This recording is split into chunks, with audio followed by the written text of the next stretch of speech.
Tá? Aqui, obrigado.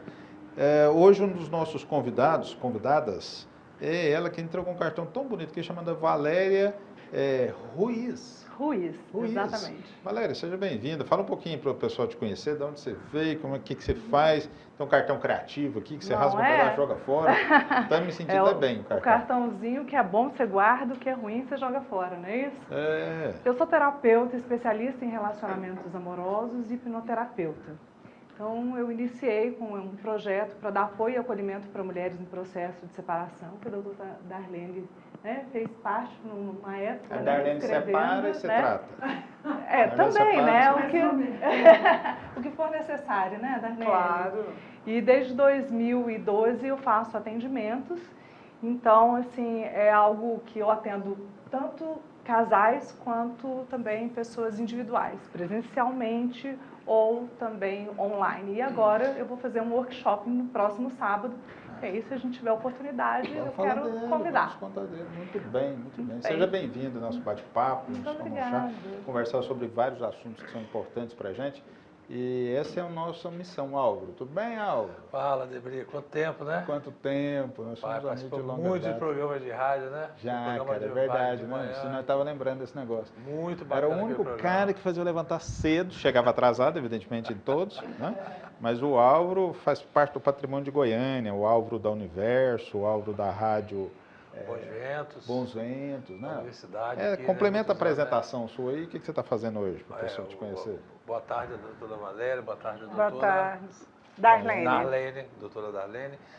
Debri, na realidade, foram 24 anos, né, como diretor da universidade aqui em Salgado de Oliveira. 24 anos? 24 anos. Desde que chegou em Goiânia, a universidade aqui no setor sul, a gente esteve à frente aí da diretoria financeira, mas acaba que a gente era envolvido muito com a parte desportiva da universidade também, né? Isso me cacificou depois que eu virei vereador de Goiânia. Tive o convite do então prefeito Maguito Vilela, junto com o Rogério Cruz, para assumir a Secretaria Municipal do Esporte. Estou lá até hoje, na Secretaria Municipal do Esporte, desenvolvendo uma coisa que eu gosto muito, que é o esporte da nossa cidade. Eram 8 anos, 9 anos sem Secretaria Municipal do Esporte, então voltou com todo bombando e muitas ações, e todo final de semana eu brinco até com o pessoal que minha folga é na segunda, porque sábado e domingo tem evento esportivo na cidade toda. Às você gosta, né? Acho que quando a gente faz uma coisa que a gente ama, aquilo deixa de ser trabalho e passa a ser lazer. Então, na verdade, você tem lazer 6 dias na semana e você trabalha um. Mais ou menos isso. Na realidade, eu falo, você vai como secretário no evento, mas todos os eventos que eu vou, você pode ter certeza que eu curto muito, porque eu gosto, né? Você vai num campeonato de skate, você vai no campeonato de downhill, você vai no campeonato de vôlei, de basquete, de natação. Então, esse final de semana, por exemplo, que é aniversário de Goiânia, tem vários eventos esportivos. Então, é muito gratificante. Muito bem. E ela, minha amiga de longa data, já foi dona da TV aqui, sabe? Ajudava a pagar as contas. E desde que sumiu, desapareceu, a gente tem que ficar implorando, ligando para ela. Vem, compareça, vem aqui, doutora Darlene Liberato. Tudo bem, doutora? Tem saudade. Conta Realmente dá saudade. Por onde você anda, Darlene? Que a gente tinha um programa aqui, Valéria, que era eu, o doutor Fernando Krebs. E aí a Darlene ficava lá no meio, né? Promotor de justiça e eu de um lado, do outro a Darlene lá da justiça. E era cada história que a gente fez, era um programa extremamente interessante, rico e agradável de ser feito. Foram quase 3 anos, né? Toda quarta-feira ao vivo, às 19 horas. Era muito polêmico, né? Às vezes tinha umas briguinhas no ar, mas foi muito bom trabalhar com você, com o doutor Fernando Krebs. Aproveitar e mandar um beijo para Ana Cristina Krebs, a santa mulher do doutor Fernando, né? Santa Teresa. Santa, que hoje promoveu um evento maravilhoso na Assembleia Legislativa. E esse evento foi direcionado para 100 mulheres que têm câncer de mama. Então, nós tínhamos lá hoje no auditório uma menininha de 7 anos que já tem o gene do câncer. É um exame muito moderno, em que você detecta, né, quando você tem alguém da família. Então, foi muito emocionante ver a mãe com 20 e poucos anos com câncer e a filha com 7 já com esse gene. Então, foi um evento muito bacana, do qual o meu marido Álvaro, né, um dos mais competentes médicos do estado, teve a honra de falar sobre o câncer de mama. prevenções, então, assim, fazendo parte do Outubro Rosa. Então, a Assembleia Legislativa teve essa atitude hoje, uma palestra muito bonita, várias mulheres sem cabelo, meninas que tiveram câncer com 13, com 22, senhoras com 60, com 70, e a gente pôde observar pela palestra hoje que o câncer de mama na pandemia, ele triplicou. Por quê? Porque a grande maioria das mulheres não tiveram acesso, né, aos exames. Então, a diferença entre 2020 e 2022 é que o câncer realmente já tinha tomado um estágio avançado, mas eu estou falando isso aqui para realmente dizer da grandeza do evento, né? E sou advogada, especialista na área de família, faço realmente divórcio todos os dias, vários divórcios por dia. E aí, infelizmente, não é uma coisa que a gente quer fazer, né? Mas já que alguém tem que fazer, que pelo menos seja uma pessoa que consiga pelo menos amenizar um pouco a dor que é uma separação, que a doutora Valéria sabe muito bem disso. Muito bem. Obrigada. Esse programa de hoje vai ser extraordinário. Você que está nos acompanhando aí, assistindo, chame os amigos, tem um link que é da TV CMN, que é o link do canal Stream. Nós somos o primeiro canal fechado do Centro-Oeste e o primeiro canal Stream do Centro-Oeste.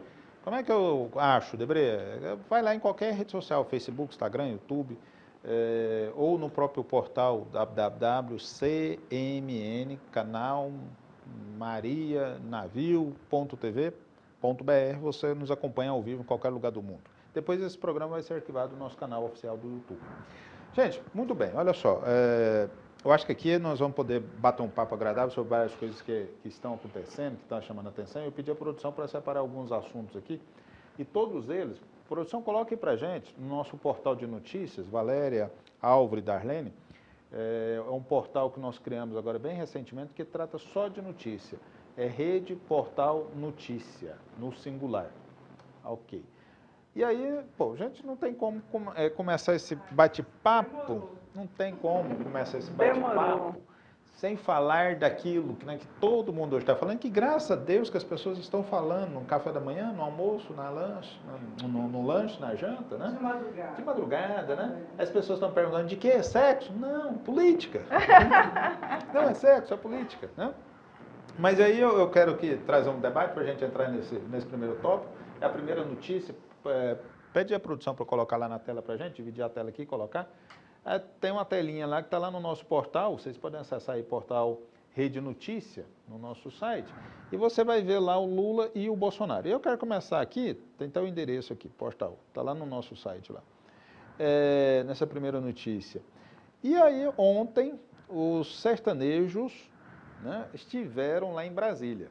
E claro, o mais engraçado dele está aqui, Lula e Bolsonaro cumprem agendas nessa segunda-feira. Mas ontem os cantores nossos, sertanejos, né? Todos estiveram lá. Mas eu achei que o mais engraçadinho do sertanejo, qual que é? Gustavo? Não, Leonardo, sou Leonardo, Não, né? Leonardo é o cara. Fez o discurso dali mais extraordinário, engraçado, e chamou atenção e parou. E teve, assim, milhões de pessoas visualizando isso tudo da participação dos sertanejos. Bom, eu coloco aí para vocês debaterem como é que nós estamos aí há poucos, hoje são dia 18, eleição dia 30, faltando, meu Deus, 12 dias, né? Uma dúziazinha só para a gente fazer as escolhas. Como é que vocês estão vendo esse percursozinho desse finalzinho aí, das eleições, da participação dos sertanejos, etc? Quem quer começar? Eu. Muito bem. Primeiro, eu queria mandar um beijo para todos os médicos do Brasil, que hoje é dia do médico. Hoje é dia do médico? Hoje é dia do médico. Parabéns, médico, doutor Especialmente ao Álvaro. meu genro, o doutor Rogério Ranufa, o Álvaro, meu marido chama Álvaro. Chega para frente um pouquinho, você está batendo a iluminação aí. Então, aí. Assim, você sabe o que eu penso, né, a respeito. Eu, a vida inteira, sempre fui da direita, nunca votei no PT, nunca nas eleições passadas. Me lembro, votei em Ronaldo Caiado, votei, enfim. Que é médico. Todos os candidatos da direita para presidente da República, assim como toda minha família, nós somos católicos, apostólicos, praticantes, tá? Inclusive, você tem uma santa grande lá na sala de solos. Tem, várias. Então, eu sempre fui contra tudo que o PT, contra tudo que Lula pregou e tudo que ele fez, e sou absolutamente contra. Mas, dessa vez, Mas, dessa vez, não acho que sou uma pessoa burra, acho que não sou uma pessoa que nunca estudou na vida, sei exatamente o que um tem de certo e que um tem de errado, mas fui para a rua, bati bandeirinha, lembra disso? Fui na posse de Jair Bolsonaro, tomei chuva, e naquele momento eu tinha certeza que alguém ia mudar o Brasil.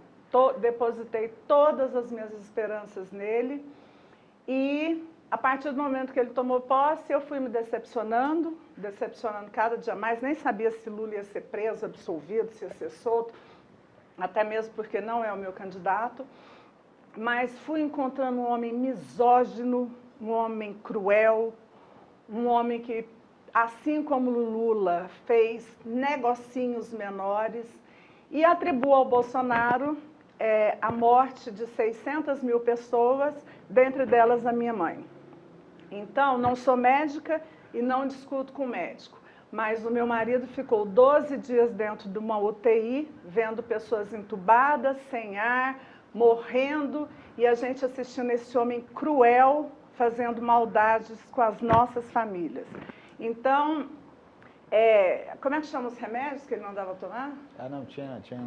Ivermectina, ninguém me conhece, eu vou fazer 40 anos de advocacia. Eu sei que ninguém receita uma coisa ineficaz. Não discuto porque eu não sou médico, mas disseram que era. Acho que ali teve um dinheirinho, teve uma propininha, teve um negocinho, teve uma rachadinha, teve uma mortinha, teve uma gripinha. E em razão disso, e olha que na minha casa nós somos 5 eleitores. Meu pai de 86 anos e a minha filha de 18. Minha filha faz 18, mora na PUC em São Paulo, estuda lá, uma universidade totalmente à frente de tudo. Eu sou advogada militante, meu marido é médico, minha outra filha é advogada e meu pai tem 86 anos. Meu pai votou não no Lula, ele votou como realmente um protesto, e não é um homem ignorante. E minha filha de 18 também fez isso. E eu, graças a Deus, não fiz, que estava viajando, assim como irei viajar no dia 30. Então, para não atrapalhar e não prejudicar ninguém, eu sou isenta, não vou votar e acho os dois péssimos. E que a gente tenha que rezar muito, porque eu não quero esse homem monstruoso que trata a mulher como um lixo, um homem que é contra a homossexual, contra tudo o que as pessoas não têm culpa, usa a igreja para angariar voto, mas, por outro lado, eu não quero uma pessoa desonesta me representando. Portanto, seja o que Deus quiser esse ano. Álvaro, e aí, a opinião de vocês? Debre, é um ano que eu estou com muita dúvida em que eu vou votar, com toda sinceridade, porque eu votei no Ciro, né? Votei na eleição passada no Ciro, e aí também, como a doutora Darlene falou aqui, eu votei no Bolsonaro, né, esperando realmente uma mudança drástica nesse Brasil, porque o Brasil que vinha era um Brasil de roubalheira, um Brasil de fatos comprovados, né, e que eu falei, vai ter uma mudança grande nessa política brasileira. E acabou que realmente não houve. O que houve, a gente viu aí o Bolsonaro com muita dificuldade no primeiro ano de governo dele. A pandemia veio, ele não soube conviver com a pandemia, realmente ele não soube, quando ele fala que fez isso, fez aquilo outro, fez outra coisa. Eu também acho que ele não trabalhou perfeito no trabalho da pandemia, muitas vidas poderiam ter salvo. Comunicação não é o auge do presidente Bolsonaro, né? Não tem dúvida, né? Como honestidade não é do Lula. Então, quer dizer, realmente eu acho que eu falei com a minha esposa, eu vou chegar lá na hora da votação e vou falar assim, gente, eu tenho que votar, eu não vou deixar de cumprir meu dever cívico de votar. Mas eu vou ter que, assim, como eu também sou católico apostólico romano também, acho que eu vou ter que levantar a mão para Deus e falar, Deus, porque realmente é muito difícil, Debre. Essa eleição também polarizou muito e está chato. Mas você ainda não decidiu? Eu não. Então a Darlene vai ser, votar. Como diz o cantor, votar, você vai... Não. Não é mistake que ele falou, não, o cantor Leonardo falou... Me acovardar. Não, ele usou... Qual que é o adjetivo que ele usou? Vou cair fora. Não, ele errou, é porque ele falou de abstenções, aí ele falou de... Depois vê aí, pessoal, o que acha que ficou... Eu lembro. Eu não vou votar, ele chamou o discurso dele. Você vai se abster, tem 21,5% da população que não votou no primeiro turno, e você faz parte dos que não votou no primeiro turno e vai votar no segundo. O Álvaro votou em um candidato que não está no páreo e ainda está indeciso, faltando 12 dias para saber qual é o candidato. Muito bem, Valéria. Vamos lá. Eu não me considero uma pessoa extremamente politizada, né? Mas também não me considero uma pessoa alienada. Então, eu confesso, Darlene, que me deu um quentinho no coração ouvindo você falar, né? Porque eu compartilho muito de muitas coisas que você disse. O PT também nunca foi assim, um partido para mim, eu também nunca fui totalmente de esquerda. Eu gosto muito, para tudo na vida, eu acho que o caminho do meio, o centro, é sempre o melhor caminho, essa é a minha opinião, né? Então, esses extremos eu acho que são sempre muito perigosos. E aí, com certeza, né, não tem como, a não ser que você seja muito alienado de não ver o que cada um fez quando teve o poder na mão. Então, teve oportunidade, né? Então, assim, realmente é uma situação extremamente difícil. No primeiro turno eu estava viajando, mas o meu voto seria da Simone Tebet, né? E este segundo turno, realmente, eu voto contra o Bolsonaro. Então, meu voto é no Lula, porque a minha vida inteira, a maior parte das eleições, eu votei nulo, porque era, para mim, um voto de protesto. Hoje, eu acho que você usou um termo, né, que eu acho muito interessante. Eu não quero me acovardar, né? Então, assim, eu não estou votando no Lula porque eu gosto do PT, eu acho que ele tem uma boa figura, uma boa proposta, mesmo porque no último debate da Bandeirantes eu não ouvi nem proposta deles, né? Só vi discussão deles, né? Então, assim, é bem complicado. Mas eu voto realmente por protesto, né, de não votar no Bolsonaro. Agora, eu entendo também, que eu acho que a gente poderia trazer isso para algum tipo de reflexão, é que quem, estando no poder, né, não teve algo de desviado, né? Então, assim, o PT roubou muito, teve muita, mas, sinceramente... Eu acho que esse debate vai ficar perfeito, porque nós temos alguém que não votou no primeiro, não vai votar no segundo, tem alguém que ainda está indeciso, tem alguém que vai votar no Lula e eu votei no Bolsonaro e vou votar de novo no Bolsonaro. E acho que é uma defesa importante, Valéria Alves, Darlene, telespectador, que eu acho que é a beleza desse programa, é a gente sempre pregou a gente ter respeito para as pessoas que pensam diferente da gente. Né? A gente está vivendo um momento assim tão radical que qualquer pessoa que pensa diferente de nós, ele é do mal, nós somos do bem. Né? E a gente está esquecendo que nós somos brasileiros, nós estamos esquecendo que é muito importante que vai passar a eleição, alguém vai ganhar a eleição. Isso é indiscutível, é unanimidade. E alguém vai administrar o Brasil, e esse Brasil vai ser para quem gosta de uma cor, gosta de outra, para quem não tem nenhuma cor definida, né, nesse sentido. E que é importante que a gente, primeiramente, nos respeitemos, primeiramente, respeite a escolha da outra pessoa, de fazer a escolha diferente de nós. É o principal, né, Debré? Né? Mas, Álvaro, a gente está vivendo um negócio assim tão intenso que as pessoas estão se odiando demais, famílias estão sendo rompidas. Se você me permite contar uma historinha de 10 segundos, é justamente isso que eu ia te comentar. Outro dia eu estava num clube, um amigo me chamou e disse, vamos lá em casa que eu vou fazer um churrasco. Eu falei, vamos. Cheguei lá, estava ele e um outro cara, um Bolsonaro e outro Lula, discutindo assim, eu puxei outro assunto, vai de outro assunto, vamos tocar outro assunto, vamos tocar e volta na política. A gente que já trabalha no meio político, né? Às vezes, no final de semana, você quer falar de outros assuntos, de qualquer, né? Vamos falar de advocacia, vamos falar de outra coisa, mas não vamos falar de... E aí voltaram no assunto. Mas daqui a pouco eu pensei que os dois iam no tapa.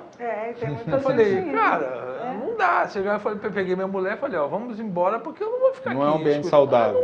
Eu não vou ficar vendo dois amigos, que são amigos realmente, quase sair no tapa, um por causa de Lula e outro por causa do Bolsonaro. Isso aí que você falou realmente está acontecendo. Eu tenho amigos que eu os admiro, Valéria, que são da esquerda. Né? A Adriana Corse, a Fatocars, Caldarantes, que eu sempre falo que tenho o maior respeito por eles aqui. Né? E pessoas, e são pessoas assim, que defendem suas convicções e suas crenças. Né? E eu já fiz parte da esquerda, eu já acreditei que aquilo era o ponto bom, que era certo. Hoje eu penso diferente. Né? E isso me faz dar conta de enxergar e de respeitar as pessoas que pensam de forma diferenciada. Eu acho que isso que é a beleza da verdadeira democracia. Hoje, eu estava recebendo um amigo meu, empresário, que eu mando um abraço para ele, que já participou, que é o Ricardo da Provenda, ele estava tomando um chá na minha sala, e ele falando de duas coisas que a gente precisa trazer para esse nosso debate, para esse nosso podcast. O primeiro é falar de uma coisa que nos parece óbvio, mas a gente esquece todos os dias. Não existe nessa terra nenhum homem perfeito. Vou falar homem, mas no sentido homem e mulher. Né? O que apareceu aí, nós crucificamos ele. Né, Valério? O que apareceu por último na humanidade que era perfeito, nós crucificamos ele. Daí em diante, todos nós ficamos imperfeitos. E que nós estamos tendo um hábito muito ruim. A gente fala assim, o Álvaro é muito bom, mas ele é ruim nisso, nisso, nisso. A Darlene é muito boa naquilo, mas ela é ruim nisso, nisso, nisso. A Valéria é boa naquilo, mas é ruim nisso, naquilo. Mas peraí, Debré é muito bom nisso, para ficar bem democrático, mas é ruim demais nisso aqui, isso aqui. Mas a gente não está aprendendo a entender que a gente pode, sim, valorizar as pessoas e acreditar nelas e caminhar com elas naquilo que elas são boas. Claro. Não? Então, a gente tem que falar mal de alguma coisa dela. Tem isso que é bom, mas nós temos que falar mal de alguma outra coisa dela. Parece por necessidade de autoafirmação, sei lá, por necessidade de desconstrução de alguma coisa que nós estamos vivendo. A gente tem que desconstruir alguém, a gente tem que denegrir alguém. Né? Seja o candidato, seja o eleitor de algum desses candidatos, a gente está tendo essa necessidade de desconstrução. Eu acho que não, acho que a gente precisa aprender nesse momento a falar, não, fulano de tal é bom nisso. Eu estava elogiando um candidato, ele, na verdade, estava elogiando um candidato que ganhou para federal, e aí eu fui fazer uma crítica a ele, ele me corrigiu, falei, Debré, mas ele é bom nisso. E é nesse ponto aqui é que nós estamos tendo essa convergência, nesse ponto, né, de convergência dele. Então, nesse ponto de convergência aqui, que a gente tem que elogiar, que a gente tem que bater palma para ele e tem que valorizá-lo. O segundo ponto é que hoje está muito fácil da gente pesquisar, né? Qualquer coisa, qualquer decisão, qualquer dúvida que a gente tenha, a gente entra aqui na internet, aqui, vai lá no Google e pergunta assim, o que aconteceu tal coisa. A gente tem condição de fazer uma escolha. Mas as fake news aí? Mas aí, Darlene, aí a gente também a internet nos permite isso, porque a gente tem mais de uma fonte pesquisar, sobre né? isso. Pesquisar, né? Nós temos fontes oficiais, de instituições oficiais, nós temos fontes de pessoas que divergentes e mais com credibilidade. Nós temos fontes de várias instituições. Quando a gente começa a ver todo mundo falar no mesmo ponto, provavelmente aquilo tem uma fundamentação. Né? Quando a gente vê instituições de imprensa com histórico, com credibilidade, com tempo de existência, essa empresa está lá regulamentada, geralmente ela checa isso que foi construído de fake news. Então, hoje, eu acho que nós estamos vivendo um momento ímpar na nossa história, telespectador, eu acho que é importante a gente entender isso tudo, porque hoje é permitido você pesquisar. Você pode fazer a sua escolha do seu candidato nesse momento de eleição, nesses 12 últimos dias, e que a escolha daquilo que você acha como bom, como verdadeiro. Sabe? Eu acho que essa que é a ponta que a gente precisa defender, que a gente precisa acreditar. Bem, sim. Só para finalizar o assunto. Esse assunto vem passar para o como fez falta uma terceira pessoa, né? Estaria eleita aqui, ó, na mesa. Estaria eleita. Eu acho que assim, é inacreditável. Você vê quantas vezes nós falamos disso, né? Eu sempre preguei, falei, eu não quero andar para trás e não quero permanecer no local. Né? Eu já fui eleitor do Lula, eu votei no Bolsonaro e eu esperei uma outra opção. Mas as opções que nos foram apresentadas, elas eram assim, não havia nenhuma chance, eram irreais, não tinham lastros, né? Não vinha de grupo, né? A Tebet, nem o partido dela deu conta de haver um consenso. De repente poderia, se o partido tivesse acreditado nela, feito um trabalho anterior, poderia ser essa terceira via que tantas pessoas esperavam. Mas eu acho que as pessoas estavam... Talvez porque as pessoas estavam cometendo esse erro ao qual eu me referi agora, nesse momento. Estavam procurando a pessoa perfeita. E se esqueceram disso, não tem. Eu escutei muito também as pessoas falando, eu não vou perder meu tempo porque aí realmente essa pessoa não tem a menor chance. Se todo mundo pensar assim e deixar de votar em quem acredita, realmente vai... Então, é bom ter só 2 candidatos, porque um terceiro não vai ter nunca chance de ter alguma possibilidade de chegar na próxima eleição, né? Com certeza, então, alguém novo vai aparecer nisso aí. Mas eu queria só fazer mais uma observação, se você me permitir. Claro. Eu achei muito pertinente, né, quando você trouxe essa questão, né, dessa polaridade e o quanto as pessoas estão olhando pelo lado de criticar os outros. E isso não acontece, a política, para mim, é uma demonstração disso. Mas se a gente for olhar na nossa rotina, no dia a dia, isso acontece o tempo todo. Eu acho que a política deixa isso assim com um holofote, então fica mais claro para a gente, evidente, né? mais evidente. Mas no dia a dia, né, eu vejo muitas pessoas têm muita dificuldade de verdadeiramente ter uma empatia, porque você não sabe como é a minha vida, você não sabe o que eu vivi para ter determinados comportamentos. E aí, às vezes, a gente se acha, né, dono da verdade, ou a gente se acha perfeito o suficiente para poder apontar o dedo para o outro. Então, para mim, essa questão da política mostra o comportamento que nós, seres humanos, né, ultimamente estamos tendo e que a gente deveria parar e observar um pouco. Será que já não basta a pandemia para parar o mundo inteiro e falar, olha, para de olhar para fora e começa a olhar um pouquinho mais para dentro? Terapeuta, acho que você vai poder fazer uma grande terapia aqui com nós três e com todos que estão nos assistindo, né, da gente responder uma pergunta. Será que isso que hoje o brasileiro, não vamos falar do mundo, vamos falar do brasileiro, nós estamos passando essa falta de paciência com o outro, dessa incapacidade de me colocar no local do outro para fazer um julgamento, né? É minha capacidade de reflexão, de eu entender que é impossível sempre estar certo, que às vezes eu posso estar errado, né? Será que isso aí é uma sequela da Covid? Antes fosse, né? Eu acho que é uma sequela da internet. Da internet? Eu acho. Assim, a gente percebe pelo Poder Judiciário, pelos processos, que os processos antes do Instagram, do Facebook e do WhatsApp, a gente ganhava processo na verdade, na raça, na luta, com provas efetivas. Hoje não. Eu ganho ou perco um processo por causa de uma fotografia que alguém postou no Instagram perto de um avião que não era dele, mas eu falei que o avião era dele. E aí pronto, o juiz viu o avião que não era dele e falou mas que era cadê dele. o documento do avião ser de quem? Não, a justiça, infelizmente, ela não há essa necessidade, não. Esse avião era meu e está na conta de um amigo meu. Até mesmo porque eu não teria como, mas eu acho que a internet tem deixado as pessoas totalmente desequilibradas, principalmente adolescentes, e a necessidade da exposição é uma coisa assim...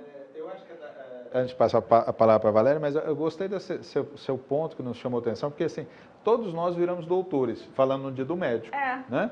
Você tem uma dorzinha aqui, tem uma dor que puxa para cá, que o mundo não sei o quê, rapidinho aparece o caboclo, falei, peraí, tá olhando no Google, você toma tal remédio, dorme tal hora, e toma um chá fulano de tal, põe a massagem fulano de tal, etc, etc. Parece médico, né? Você parece um médico. Você vai chegando lá e fala, meu Deus do céu, como é que esse cara entende tanto disso? Que e falando disso, eu, graças a Deus, não uso muito. Uma coisa que todo mundo, num certo momento, achou que era muito bom durante a pandemia e foi necessário, foram as consultas online. Mas, gente, nada paga você sentar na frente de um médico e conversar e ter essa interação. Então, eu acho que a internet anda privando muito. Até as nossas audiências, que agora se tornaram online, é muito diferente o juiz olhar nos olhos de quem está mentindo, é muito diferente dele ver aquela prova. Então, ao mesmo tempo que eu acho que a internet veio para facilitar, uma questão de praticidade, de eu não ter que levantar, ir ali, fazer isso, fazer aquilo. Mas esse olho no olho que você tem com o seu médico, com o seu juiz, com o seu ex-adverso, eu sinto muita falta disso. Você está falando, nós estamos aqui, né? Nós estamos aqui, as pessoas estão nos vendo, mas você não vê como que a Darlene está cheirosa, você não viu os olhos claros da... Que cor que é? Mel. Claro. Cor de mel do Alves, uma cor de mel, Você não sabe o gosto desse chá, entendeu? Sim, então são coisas assim que a gente, por mais que a internet e a televisão possibilitem algumas coisas, algumas emoções não tem. Né? Mas isso que a doutora falou é interessante, doutor, não é só na área jurídica não. Eu vou até para a área educacional, né? Que como eu falei, eu militei 24 anos na área educacional, e aí... Com a pandemia, tiveram muitas aulas online de todas as faculdades, né? Em todas as universidades teve muita aula. E quando voltou, não voltou aquela aula presencial, que até as próprias faculdades, vamos manter algumas aulas em EAD. Então tá lá em EAD, a presencial, o aluno está em casa. E aí me dá tristeza muito grande quando eu, por exemplo, eu retorno na Universo, que eu entro no pátio, eu vejo o pátio vazio. Eu gostaria de ver aquele pátio cheio, aluno andando para o lado, também, andando para o outro, aquela confusão danada. E hoje em dia você não vê isso. Não vê. Eu já falei que eu tenho vontade de dizer, eu sou formado em administração, né, e em gestão esportiva. Eu tenho vontade até de fazer direito. Mas eu falei, eu não sei se faria agora. Aí o pessoal, mas por quê? Não tem nem coleguinha na sala de aula. Eu falei, eu gosto de ver o professor lá, sentar comigo, eu sou da época do giz, então hoje não tem nem mais giz, mas eu tinha que na época do giz. Então você sente falta disso, desse Desculpa a ignorância, não tem mais isso? Não, hoje é tudo caneta piloto, aquela caneta... Tipo, na minha época era pincel atômico. Pincel atômico ainda tem, mas hoje é muito os Ninguém nunca mais vai ouvir aquele barulhinho do giz quebrando. Darlene, pincel atômico é de uns 10 anos pra frente. Isso aí era do giz mesmo. Não, na minha época... Não, bota mentira aqui nesse programa, igual nos debates políticos. Mas eu quero ver a opinião da Valéria aqui. Valéria, e aí? Que nós estávamos falando, além da internet, tem Eu acho que faz muito sentido, eu acho que vocês abriram mais um espaço para a gente refletir sobre uma outra questão, né? Mas tentando responder mais diretamente a sua pergunta, a minha percepção em relação a ser a internet, né? Mas exatamente você disse que pela pandemia ou não, né? Eu falei... É uma sequela da pandemia? Eu disse que infelizmente acho que não, né? E essa questão da internet, eu acho que ela tem sentido, porém eu acredito que ela potencializou. Fica mais fácil de chegar às notícias, fica mais fácil de você saber as coisas, mas não que as pessoas tenham mudado por conta da internet. Essa é a minha percepção. Eu tenho um casal de filhos, a minha mais velha tem 28 anos e o meu caçula tem 22 anos. Então eu também vivo, né, com jovens e também percebo qual é a diferença de gerações, né, que a gente nasceu e é completamente analógico, né? A gente viveu a transição, né? Não, gente, quando... lembra que era tijolão que a gente falava, como é que era da Globo, quando aconteceu algum fato, aquilo a gente gelava, hoje acabou, porque está aqui, né? Mas quando... então, eu penso que a internet, ela potencializou. Agora, é claro que nada vai substituir, como todo mundo tem medo, né, da tecnologia, da inteligência artificial. Na minha percepção, também nada vai substituir o ser humano. Esse olho no olho, né, essa troca de energias.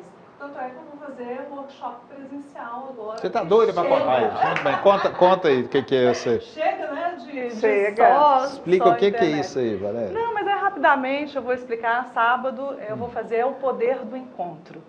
São só mulheres, são para 30 mulheres, e é para falar sobre encontro com você mesma, com o outro, e eu vou trazer ferramentas muito simples, mas muito eficazes para que você possa melhorar o seu relacionamento. E eu digo que a gente tem que lembrar que nós não só nos relacionamos, né, com um par amoroso, né, Darlene? Nós nos relacionamos o tempo todo. Na profissão, com filhos, com amigos... E a gente está muito no automático e tem como a gente aprender a se relacionar melhor. Então, é esse o meu convite. Quem tiver interesse, pode entrar em local e horário de 8 da manhã até às 18 horas no Hotel Maione. Coisa boa.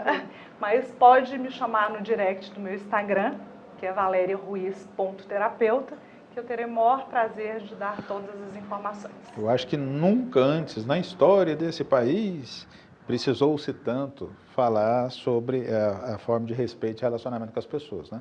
Eu vou usar essa terminologia, talvez eu esteja errada, mas já que é dia do médico e tem uma terapeuta, eu acho que a humanidade ela está doente. Ela está prestes a explodir, ela está num nível de impaciência, de intolerância, e que as pessoas todas estão numa certeza absoluta das suas convicções, que não abre espaço para mais nada. Então as pessoas estão muito radicalizadas. Independente de política, elas estão radicalizadas. Independente de religião, de time de futebol, que sempre tornou o lado do ser humano divergentes e polêmicos, eu acho que o próprio ser humano mesmo ele se radicalizou. Né? Ele ficou pior, ficou mais difícil. É uma observação que eu vou fazer aqui, mas todo mundo faz. Eu falo de novo como uma profissional da justiça. As pessoas perderam medo. elas sabem que elas estão sendo filmadas, elas sabem que elas estão sendo fotografadas e nada disso impede que elas façam o que elas querem. Porque hoje é muito difícil você sumir de uma... Estou sendo gravada ali, ó.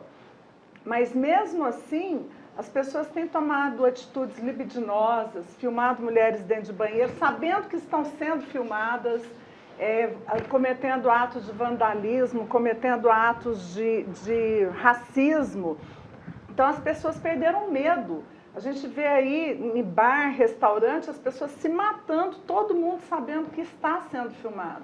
Então, eu também penso e me preocupa muito nessa eleição a impunidade. Impunidade. Para mim, como operadora da justiça, é muito doloroso, muito triste. Eu, como vi isso, um cidadão que estuprou a filha de uma grande amiga, um motorista de Uber, e foi preso e foi solto na audiência de custódia, uma menina de 21 anos. Então, assim, isso deixou o pai e a mãe arrasados, me deixou mais descrente ainda e me deixa e deixa você que tem filho, você com certeza tem, o Debré tem um anjinho pequenininho, você tem meninas, eu também. Isso me deixa muito desacreditada em tudo. A impunidade no Brasil é muito complicada, muito, muito complicada. Então, para falar de algumas notícias que a gente já está caminhando para o final desse primeiro bloco, lembrando que o programa é de 2 blocos de 45 minutos, tem lá no nosso portal, portal Rede Notícia, algumas notícias assim que nos deixam chocados. Tem uma lá que a produção só parou aqui, que é pai espanca filho de 1 aninho e é preso tá aí, Flagrante, em Goiânia, né? O caso aconteceu no setor norte ferroviário, então tem uma notícia lamentável que vira e volta, a gente encontra isso, me parece também, assim, talvez por conta da internet, o nível de abuso de criança, de violência contra criança, de violência contra mulher, né? Parece que está assim, tão frequente. Aumentou muito. Né? Talvez tenha aumentado, ou talvez a percepção também disso, por conta do acesso à internet, também tenha aumentado. Talvez as duas coisas tenham somado, tenham caminhado. A terceira nota aí, vacina para o câncer estará disponível antes de 2030, dizem cientistas. Essa é uma notícia que a gente está esperando há muito tempo, está aí. A vacina para o câncer estará disponível antes de 2030, dizem cientistas.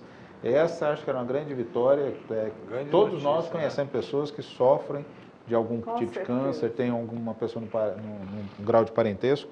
E eu me lembro de um amigo nosso que tinha um programa aqui, que é o Yuri do Ingó, e alguns anos atrás ele colocou isso de forma assim, muito preocupante. Ele falou, olha, até o ano tal, não me recordo o ano, de cada 10 pessoas, 8 terão, numa determinada faixa etária, algum tipo de câncer. E naquela época eu falei, moço, isso não é possível, né? Isso é um absurdo, muita gente. Eu falei, não, isso está caminhando, seja por o uso de internet, o uso de alimentação, de medicamento, de estresse, né? De tanta coisa. Hoje na Assembleia Legislativa foi um fato que me assustou muito, que um outro especialista em câncer, ele disse que pelo menos 25% de quase todos os tipos de câncer tem alguma coisa a ver com fundo emocional, principalmente o de mama e o do intestino. Então, assim... Chamada doença psicossomática, exatamente. Né? Que bom que estão abrindo, né, essa visão para isso, porque somos um ser sistêmico, né? Então, como a gente vai olhar só o corpo como matéria, né, Darlene? Então, tomara que a vacina chegue e que ninguém receite ivermectina para o câncer. Quando cria essa expectativa também, Debré, é importante porque a gente sabe quando a pessoa recebe a notícia que está com câncer, né? Já é um baque. A cabeça da pessoa já dá... Você falou, me lembrou de uma coisa assim, eu lembro quando, quantos anos atrás, meu Deus, uns 30? Não, eu estou falando do AIDS. Daquela outra pessoa. Não, do AIDS. E aí eu estou pensando assim, que naquela época, quando alguém falava assim, você está com AIDS, a pessoa morria 2 dias depois, né? Porque era uma declaração de morte. Uma condenação de morte. A mesma coisa tem acontecido com câncer. Várias pessoas, hoje eu conheço pessoas que têm câncer, né? Nós tivemos amigos aqui que teve câncer, que diagnosticado no início, com bom tratamento, foi curado. Tem que ter monitoramento. Quantas pessoas eu não conheço que chegaram nesse ponto assim, de não encontrar a cura definitiva, mas o tratamento que gere qualidade de vida para essas Claro. pessoas. É uma outra multidão de pessoas. Eu fui voluntária do Araújo Jorge desde os meus 14 anos. Eu ia todos os finais de semana na parte de pediatria. Então, eu acompanhei muito como voluntária, né? O quanto é doloroso e difícil todo esse tratamento, né? Nossa. Então, assim, ouvir uma notícia dessa é sempre muito bom. Muito bem, gente. Nós estamos com o tempo estourado já. Eu só vou trazer uma última notícia aqui. Delegado afirma que agressão a petistas em lanchonete de Goiânia não é crime eleitoral. E para dizer o seguinte, que eu acho que tem muita coisa. A última notícia da produção, que foi separada, que ontem teve um atentado. Não, peraí, cuidado, deixa eu corrigir. Ontem teve um tiroteio que foi traduzido para alguns eleitores do candidato a prefeito de São Paulo, que poderia ter sido uma tentativa de atentado contra ele, o ex-ministro da Infraestrutura, é de São Paulo, candidato a governo? Oh, meu Deus, sanfoneiro. Não, é o... ele toca sanfona. O ministro... Tarcísio. Tarcísio, obrigado, Arlene. Tarcísio. Então, algumas pessoas ventilaram que teria sido uma tentativa de atentado, e como também eu já vi dos dois lados também muitas coisas que estão tentando politizar essa questão. E me parece que já comprovadamente ontem não foi um atentado ao ex-ministro. Estamos com o tempo estourado, então. Valéria, obrigado pela participação. Viu como passa rápido assim? Muito. 45 minutos, quase uma hora debatendo aqui. Obrigado, Valéria, pela participação. Suas considerações finais. Fala um oi aí, convido o pessoal para estar no seu evento de... 22, agora, no próximo sábado. O poder do encontro. Eu queria agradecer imensamente pelo carinho, por ter me recebido aqui. Eu me coloco à disposição para contribuir com o que for necessário. Quando tiver alguma questão com relacionamentos amorosos, eu estou aí. Depois nós vamos fazer um podcast só para a gente discutir, abrir para Participações, né? Tem que Pergunta e horas. resposta, tal, e vamos tratar assim, né? Aí algumas pessoas saem daqui ao vivo, vai ali na sala e liga, né, Darlene? O que você liga. Pior. Aura, obrigado pela participação, foi uma honra receber aqui. Obrigado por estar aqui com a doutora Valéria, com a doutora Prazer. Darlene. Prazer igualmente. Realmente a gente tem muito esporte para fazer ainda esse ano de 2022, até o final do ano, inclusive final de semana agora chegando, vai ter Copa Master de futebol, vai ter natação, vai já ter... está na preparação da Copa do Mundo. Já na preparação da Copa do Mundo, então esse ano tem Copa do Mundo e o brasileiro, querendo ou não, acabou o ano. Depois das eleições, pronto, agora acabou o ano de vez. Futebol. Então pode ter certeza que a gente trabalha em prol do esporte aqui da nossa cidade e com muito carinho, com muito amor. Então pode ter certeza que nós vamos ter grandes momentos esportivos aqui na nossa cidade de Goiânia. Deixa eu te elogiar, Álvaro. Pode. O Álvaro é uma pessoa assim, extremamente agradável, doce, meiga e competente, faz parte da história, ajudou muitas pessoas lá na faculdade, é uma pessoa que se doa muito para o coletivo. Então acho que o prefeito Rogério Cruz acertou muito. Obrigado. De ter te levado para lá e para uma área que você gosta e desenvolve muito bem, e é extremamente importante que é a questão do esporte. Então, parabéns a você. Volte mais a participar aqui da TV, por favor. Com certeza. E ela, a doutora Darlene Liberato, a maior advogada do estado de Goiás. Maior.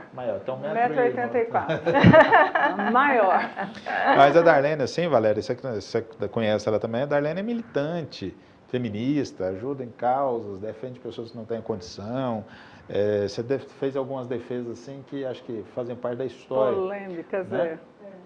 Aquela menina que teve primeiro dois olhos perfurados pelo namorado, né? Pelo ex-marido. Ex-marido. Que aí perdeu a guarda do filho porque era cega. Darlene Liberato advogou para ela.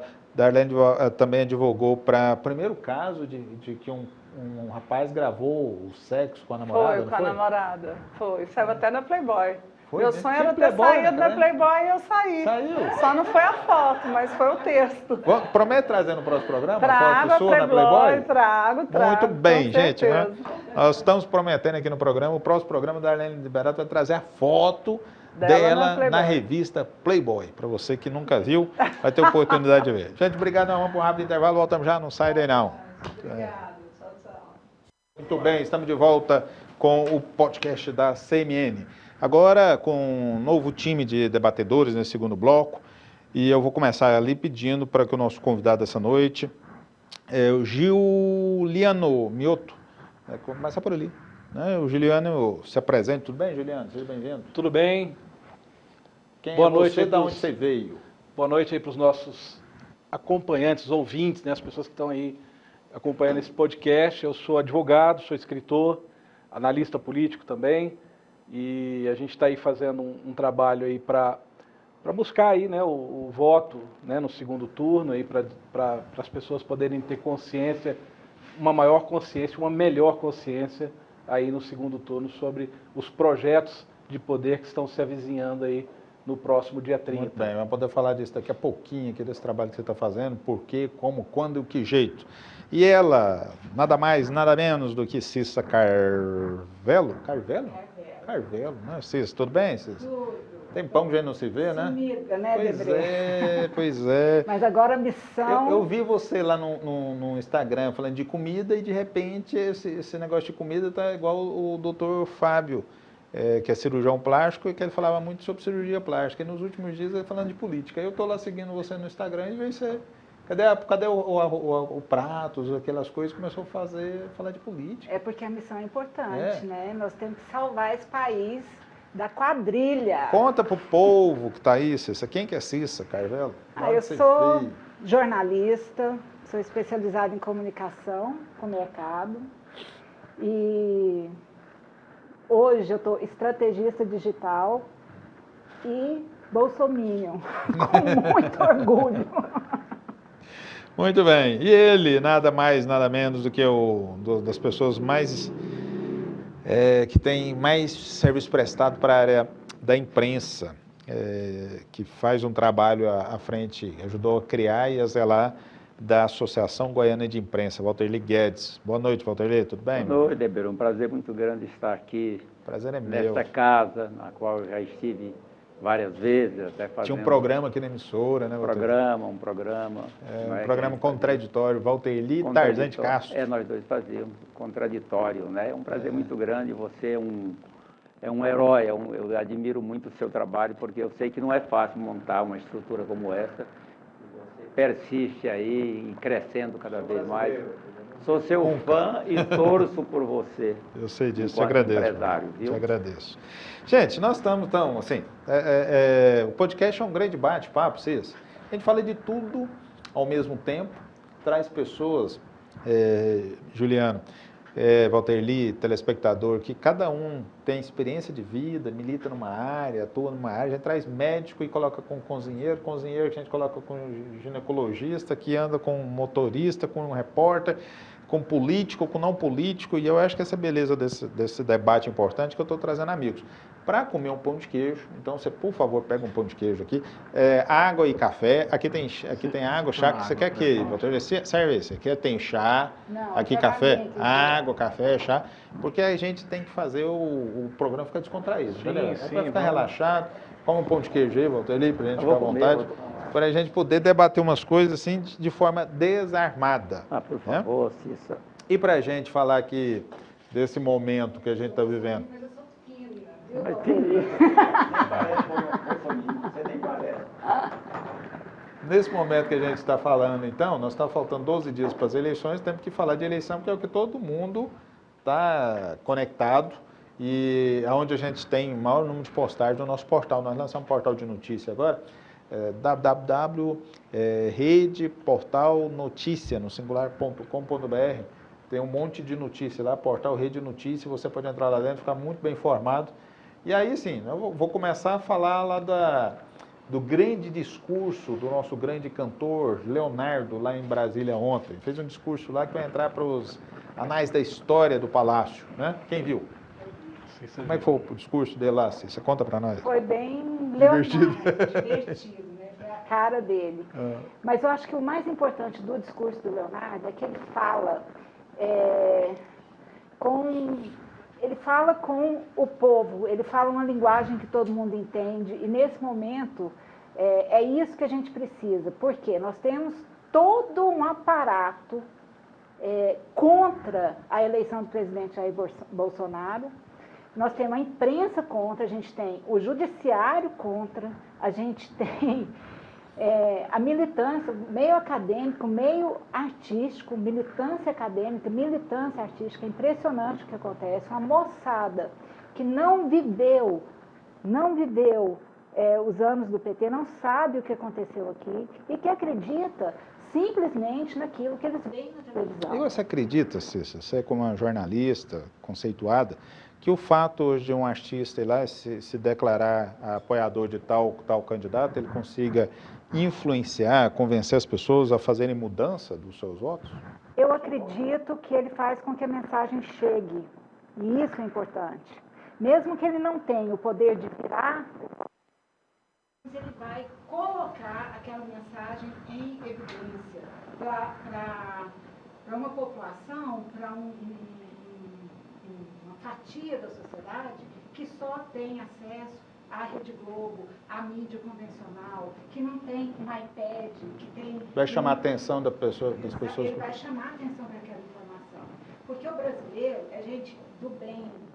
A produção está mexendo aí para ver se alguma interferência no seu... Enquanto a produção corrige o áudio, Juliano, conclui aí, ajuda a complementar. Bom, eu acho interessante que o filho dele não gostou, né, do Leonardo, né? O filho ficou chateado, e o filho tem o estereótipo da juventude de hoje, que é aquela pessoa que tem tudo na mão, não precisou trabalhar para conquistar o que tem, está lá com o cabelinho prateado, um brinquinho, assim, não tem preocupação com nada, não tem uma galinha para preocupar, nunca teve que colher um tomate ali passando debaixo do sol, e ficou magoadinho porque o pai fez uma defesa e se posicionou a respeito do Bolsonaro. E aí, eu acho que é importante isso que a Cissa colocou, o artista, ele fala com o povo, né? Não tem até aquela história, né? O artista tem que estar onde o povo está, né?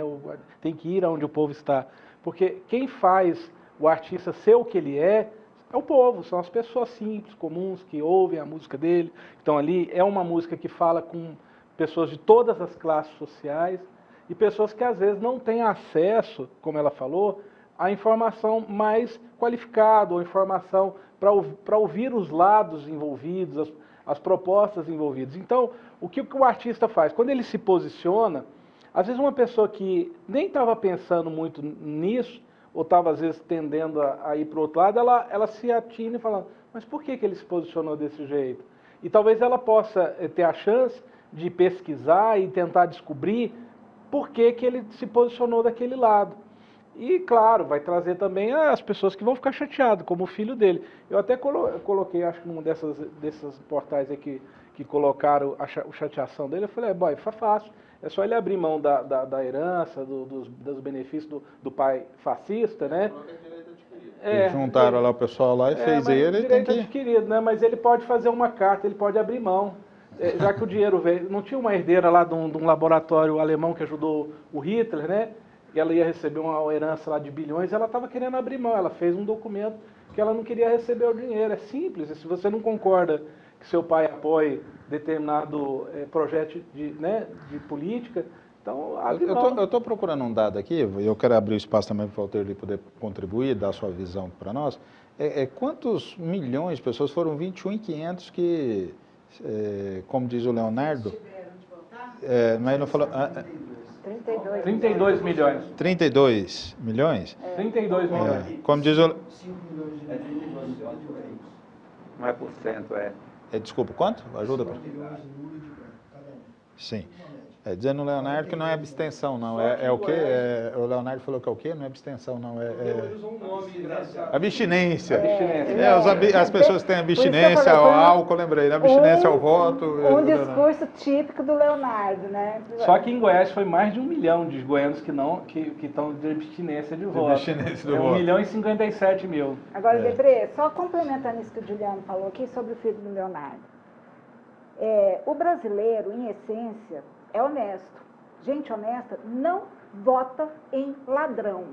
O que está acontecendo é que essa moçada não sabe que no governo do PT foram presos o presidente da Petrobras, o presidente do Banco do Brasil, o presidente dos Correios, o presidente da Eletronuclear, o presidente da Vale, 5 diretores da Petrobras, o diretor do Fundo de Pensão do BNDES, 3 tesoureiros do partido, o líder do PT na Câmara dos Deputados, o líder do PT no Senado, o ministro-chefe da Casa Civil, calma, que tem mais, ministro da Fazenda, o petista vice-presidente da Câmara dos Deputados, o presidente da República, a conta da corrupção, 25 bi que já retornaram aos cofres públicos. Isso não é quadrilha? Sim, é o quê? Eu só vou, então essa moçada não eu sabe só vou disso. discordar disso. Aí o presidente do partido ao qual pertence ao atual presidente da República, Ó, Valdemar Costa Neto. exatamente, mas não faz parte dessa quadrilha chefiada pelo Lula. Não, é outra quadrilha. Não, essa está. Se o comunismo entrar no Brasil, ele estará na quadrilha do comunismo também. Ótimo, São que seja pessoas preso. que estão aí em todos os Que partidos. seja preso. O Valdemar Não- Costa Neto era figura de proa no PT. Não O defendo. Roberto Jefferson era também. Eu não Roberto defendo Jefferson, ladrão o Eduardo livre, não. Eu acho que ele tem que ser preso, junto com Certo. todo mundo. Pois é, mas Agora, aí- é outra, aí, separa. Se for prender ladrões que tem aí, Altair, chega mais perto do microfone aqui e olha para a tela vai ali. ser preciso fechar a cadeia por dentro, porque não vai ficar... Tanto petista que vai ter lá dentro. Então, essa é a verdade. Só antes de passar a palavra, deixa eu chamar a atenção aqui, enquanto a produção regula novamente o som aí. Perfeito, é um Para chamar a prazer. atenção de uma coisa aqui que eu Eu discordo da sei, não, Cissa. tem É, mais. eu sei.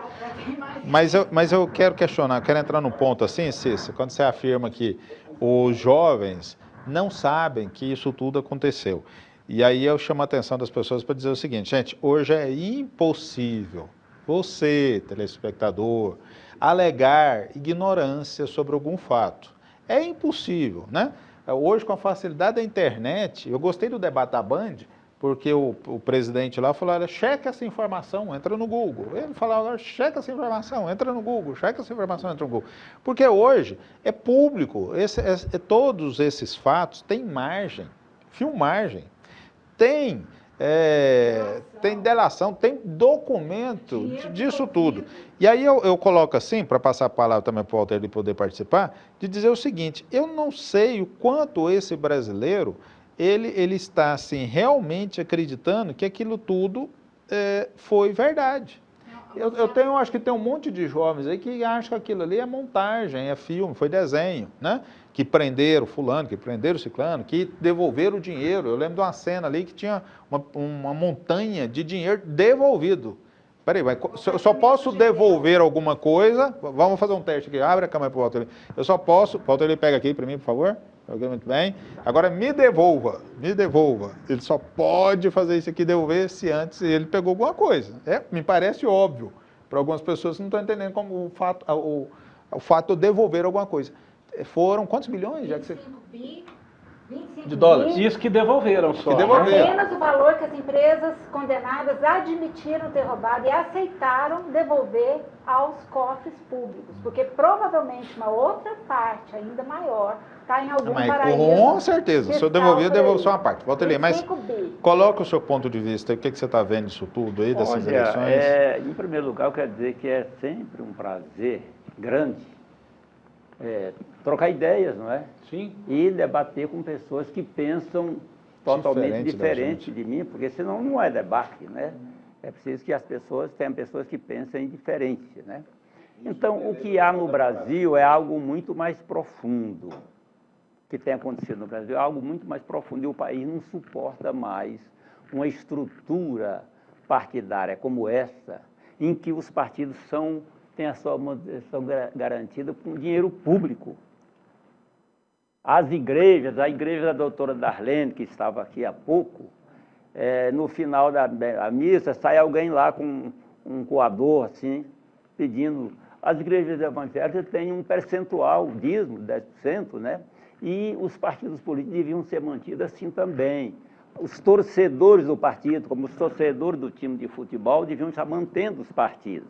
Então, o que acontece? Deputados, na chamada janela partidária, eles trocam de partido porque o outro partido, para onde ele vai, prometeu mais dinheiro. Dinheiro de onde? Dinheiro público, dinheiro dos impostos, enquanto faltam recursos para coisas essenciais no país, para saúde, educação, por aí. Então, o país não suporta mais isso. Então, não adianta dizer que Bolsonaro é melhor do que Lula, Lula é melhor do que Bolsonaro. Qualquer dos dois tem que ser democrata. É o ideal que seja democrata. Então, ele tem que conviver com o Congresso. E o Congresso se organizou através desses partidos, de tal forma que os que estão aí, grande parte deles, são os que apoiavam os governos do PT. porque levavam vantagens, né? A presidente Dilma, ela demitiu 7 ministros por corrupção. Demitiu 7. Aí eles resolveram tirar ela. Aí o Eduardo Cunha comandou.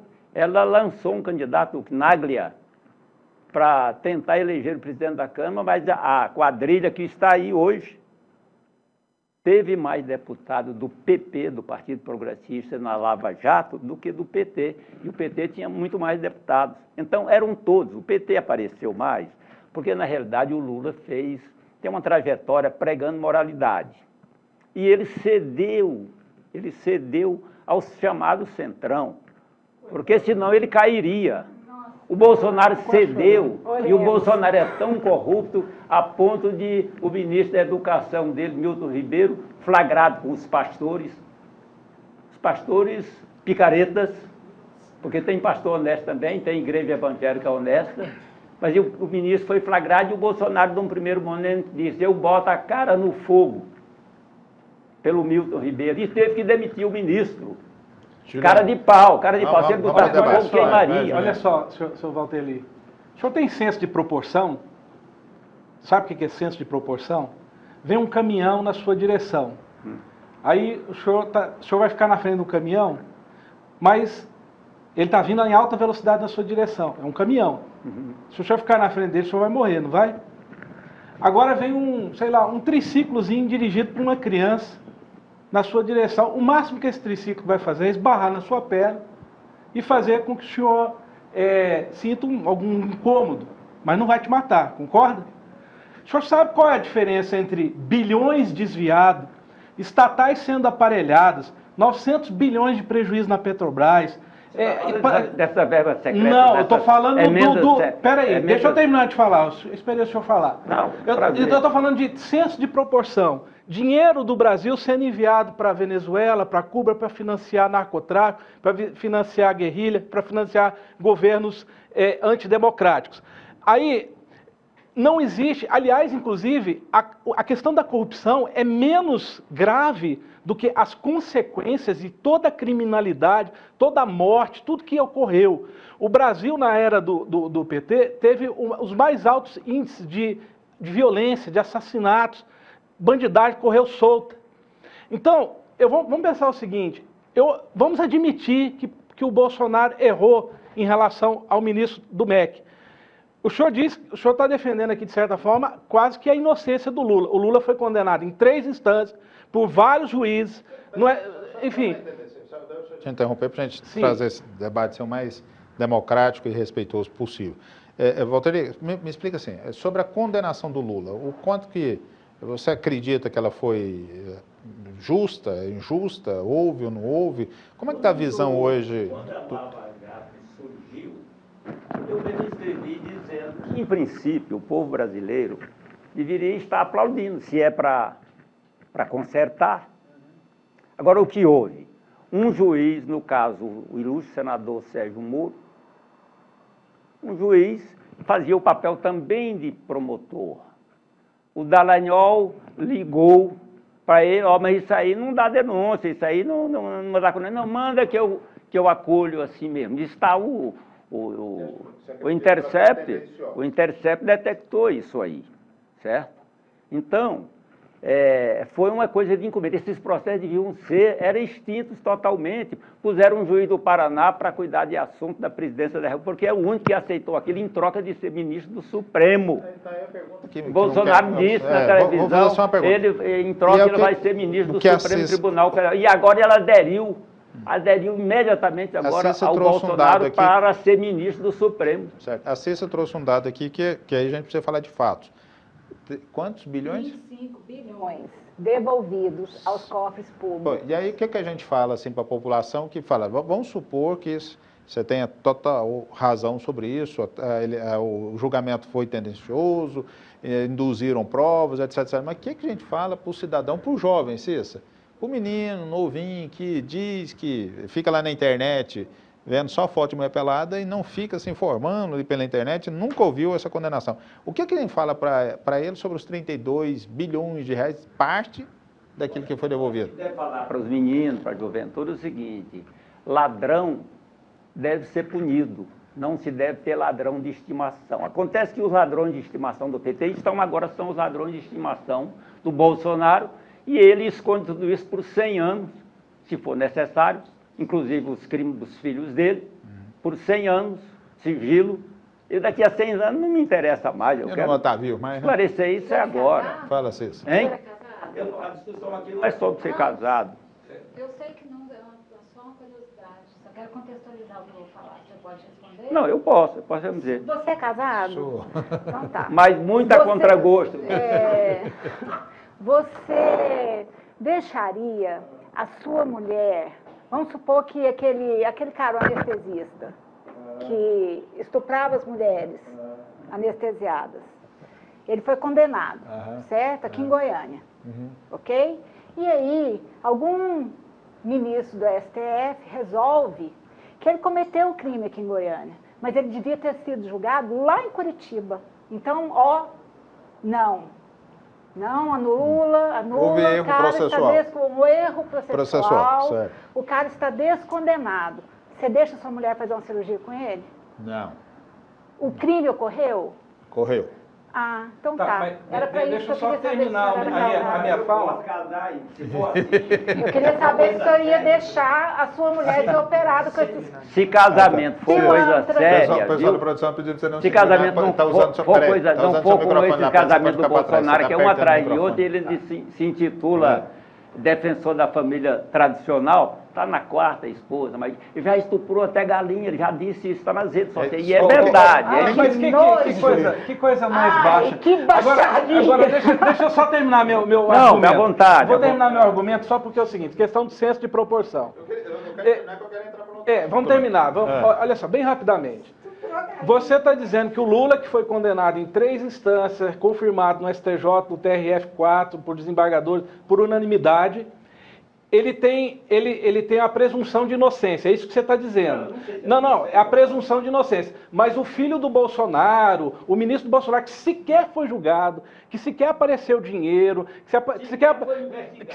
mas sequer foi investigado, porque se não foi investigado é porque não havia prova. Então, aí você está partindo da culpabilidade dele em detrimento da inocência de um cara que foi condenado em várias instâncias. Eu quero ser investigado. Olha, desculpa, mas a sua lógica não se aplica. Tem muitas lógicas nisso aí. Realidade. Olha, quando o Lula foi preso, estava lá em Curitiba preso, naquele momento, se o Supremo liberasse, aquele general da cadeira de roda, com problema de respiração, muito influente, ele ia dar o golpe teria acontecido naquele momento. Gente, de onde saiu essa Como o informação? Bolsonaro, tem livro do próprio general, entrevista dele, que ele conta, General Vilas Boas, o livro saiu aí. Deve ser daquele lugar, da galinha que o Bolsonaro... Mas só para vocês terem uma ideia, quem está nos ouvindo aí, tirou o nível de desinformação lugar. que nós estamos vivendo hoje. Pois é, eu tenho essa informação. É jornalista, não tem, porque é uma informação da de galinha que o Bolsonaro estuprou, tenho certeza. Só podia dar essa informação. A galinha, no cu da galinha, no cu da galinha. Olha, ele contou isso. A galinha botou o ovo e estava escrito dentro do ovo. Contou isso durante a entrevista. O Bolsonaro, ele fez coisas boas também. Por exemplo, o fim do horário de verão. Que maravilha, né? Só por isso o outra coisa que foi de um deputado goiano, João Campos. E outra coisa, eu adorei o fim do nós temos E o fim da obrigatoriedade da Voz do Brasil naquele mesmo horário, né? Também, foi bom para as redes de temos que comunicação, reconhecer né? outra coisa boa. As motocicletas. Porque nenhum presidente jamais andou de moto. No mundo inteiro, então é um caso único. As motocicletas. No mais, ele não fez nada. A transposição do São Francisco. E transposição de Dom Pedro II. Mas Dom Pedro II não fez. Nem o Lula não fez. Que faltava não fez funcionar. 10, 12%, em algum lugar 2%. Aí ele conclui. Claro, tinha que concluir mesmo. Mas tinha 20 anos que estava parado federal, e o povo passando sede lá. O povo do Nordeste, os beneficiários dessas águas lá, deram o melhor recado agora. O Lula ganhou em todos os estados, porque eles estão lá perto, não é como nós. Cadê obra do Bolsonaro em Goiás? Além das motocicletas que ele fez aqui. Lá no Nordeste ele disse que fez aqui ele disse que fez lá, certo? É um mentiroso quanto mais, é um irresponsável, não trabalhou durante os 4 anos. Mas será assim, que não foi porque ele estava terminando algumas obras, por isso ele não começou nenhuma outra, Valtteri? Porque eu sei de muitas obras que estava faltando um pouquinho, mas o que serve para a nação se aquilo tudo não está pronto, né? Assim, longe, eu vou só colocar aqui para contextualizar, mas eu estava lembrando, assim, um arroz mais ou menos cozido, ele continua sendo cru. Né? E às vezes pessoas gostam de um arroz bem cozido, ele não vai conseguir comer aquele arroz bem cozido. A transposição no Rio São Francisco estava lá passando lá pertinho, faltava só 12%, mas ela não funcionava. Sim, não mas terminou. tiraram a presidenta, né? A presidenta foi Mas ela teve 6 anos para terminar isso. Ela teve Sim, 6. mas o Pedro II E a teve quantidade de dinheiro 49 foi anos no desviada poder. ali? Dom Pedro II não está concorrendo. Pode ficar para trás, à licença, Ele teve 49 anos no poder, as obras são assim mesmo. Roma não foi construída numa noite, nem um mês, nem um Nós ano. estamos no século XXI, As tem obras 2 são candidatos devagar à no presidência da República. Não, gente, No Brasil, vamos mudar calma, o assunto, que eu acho que aqui... Não, peraí, é só para falar o seguinte, nós somos um país realmente, acho que todos nós já viajamos fora do país, Valtteri já viajou muito. Eu quero viajar. Você quer viajar mais, né? Fui a Então, Cuba, vota por no exemplo. Bolsonaro, porque Ó, aqui vai virar um país comunista. Mas eu quero chamar a atenção da questão das Eu fui a obras. Cuba, por exemplo, é um lugar onde eu fui. Daqui a pouco você fala da Cuba, mas eu quero falar sobre a questão das obras. Nós sabemos que tem obras que são iniciadas não com objetivos de serem concluídas. São iniciadas na época de entregar. Então não estou falando nem do candidato Beltrano e Ciclano, não. Estou falando que tem obras que são iniciadas, essas obras não têm a finalidade de serem entregues à sociedade. Elas são iniciadas para questões políticas. Né? E aí elas demoram a ser concluídas, e aí eu levo aqui a Ferrovia Norte e Sul, que me parece que é uma das mais antigas. Tem quantos anos? 50 anos? Ferrovia Norte e Sul? Foi o Sarney que lá. 50 anos. De dinheiro ali. E aí eu lembro de estar na... Onde que foi que eu vi uma ferrovia que foi construída em 6 meses, meu Deus do céu? Eu não vou colocar no Japão não, que seria muito desonesto, né? Mas mesmo a China, a China faz obra rapidamente. É um absurdo. A China faz isso em 15 dias. Mas eu estou falando de uma ferrovia que levou 50 anos, né, para ser, ainda não está conclusa, não está 100%.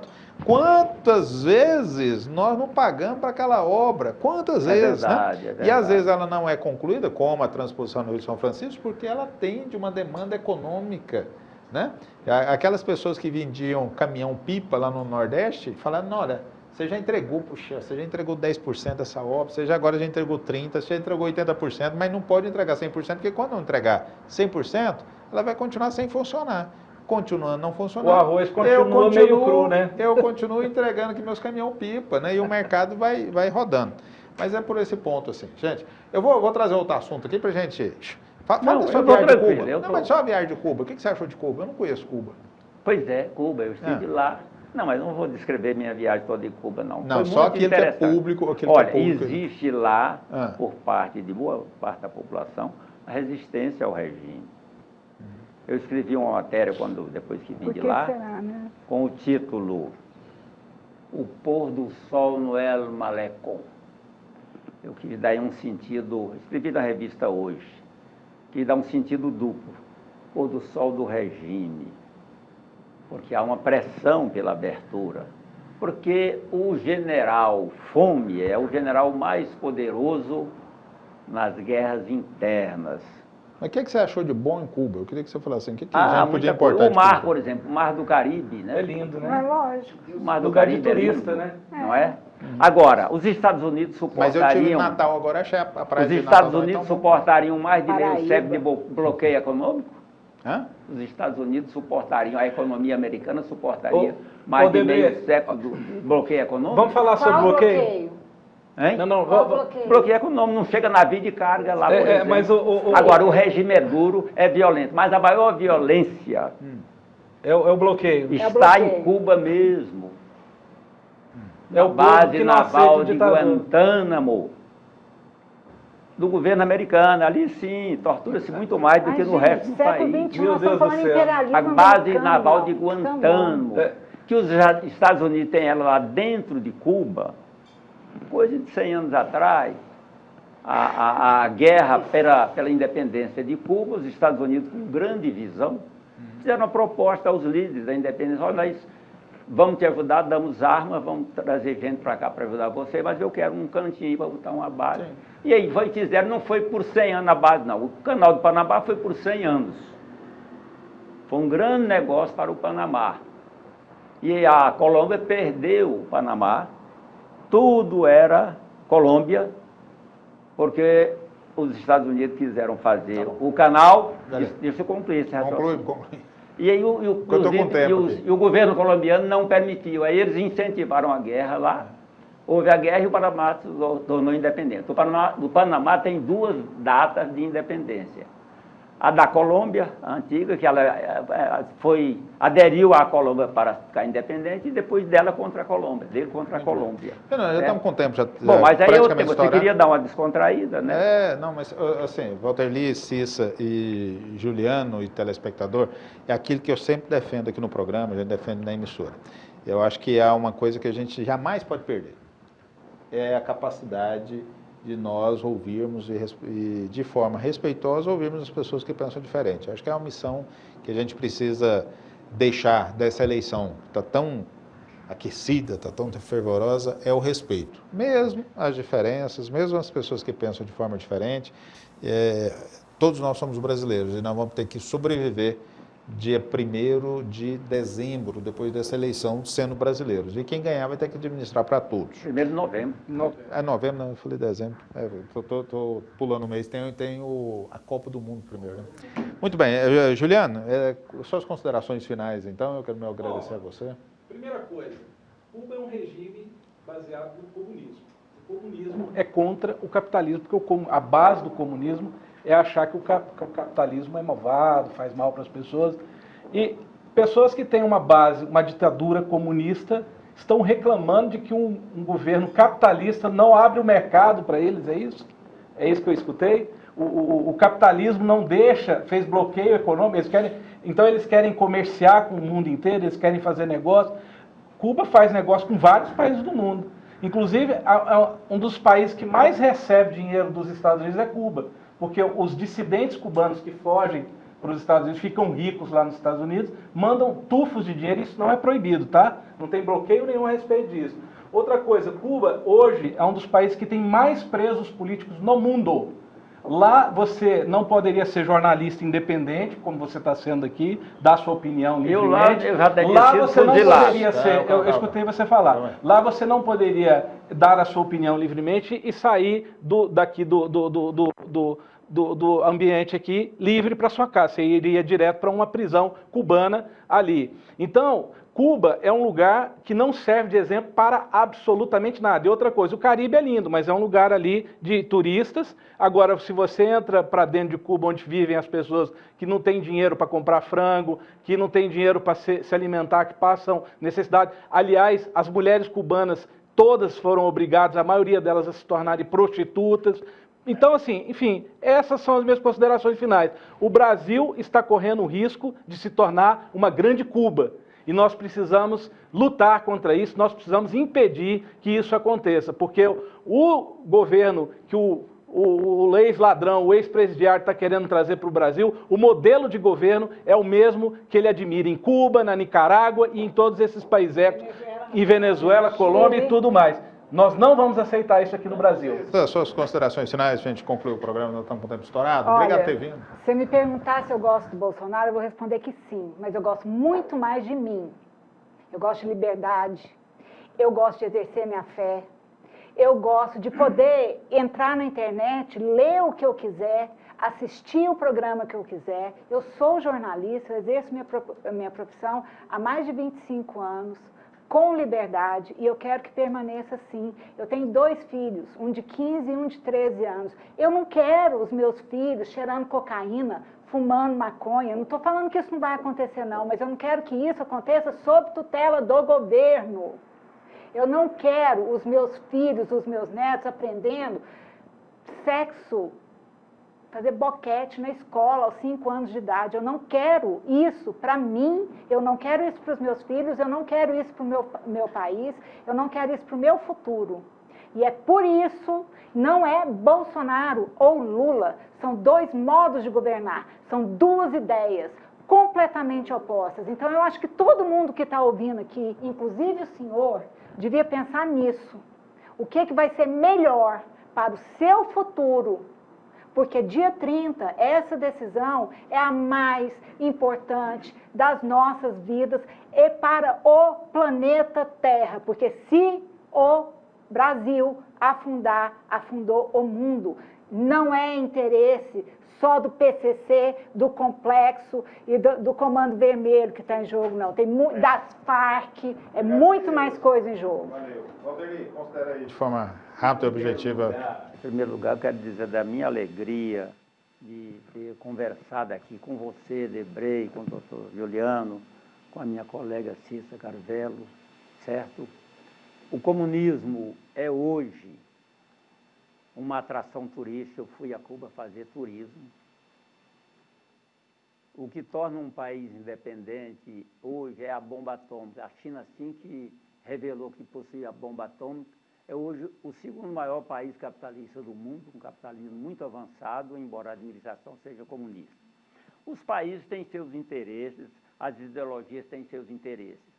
Mandar dinheiro para Angola, para Nicarágua, a ditadura militar brasileira construiu sozinha, com recursos só do Brasil, construiu Itaipu, da qual a ditadura paraguaia, Luiz Stroessner, o Paraguai passou a ser dono de 50%. Então, isso são relações internacionais entre países, certo? Eu não tenho medo de comunismo. Quase fui preso no aeroporto de Havana, quando desembarquei, porque levava um potinho com coisa aqui do nosso Cerrado, amêndoas de Baru, para eu tirar gosto, e a esteira detectou lá, e acharam que era bala, porque parece um pouco assim, na esteira, parece mesmo um pouco. Eu, se vivesse em Cuba, talvez tivesse morrido já há muito tempo fuzilado. Como eu estive preso aqui quando eu tinha 18 anos pela ditadura brasileira. Nunca fui, nunca serei comunista, correto? E o comunismo não existe mais. Agora, o que eu desejo, a minha mensagem para os prováveis telespectadores, o que eu desejo é que o povo brasileiro escolha muito bem no próximo dia 30. Eu não tenho nada que alguém vote contra alguém que vote no Bolsonaro ou no Lula. Vote em quem quiser. Eu tenho muita coisa contra, sabe o quê? Aqueles que não gostam de comer piqui. Muito obrigado a você. Muito bem, muito bem. Gente, nós estamos com o tempo estourado aqui. Eu quero agradecer a participação de vocês. Lembrando que o programa Podcast na CBN é todas as terças, quartas e quintas, às 18 horas, com gente inteligente, gente que pensa, gente que reflete a seu ponto de vista, reflete seus pensamentos de forma respeitosa com o outro que pensa de forma diferente. Muito obrigado. Nós voltamos então amanhã às 18 horas aqui pela CBN. Obrigado a todos vocês. Obrigado.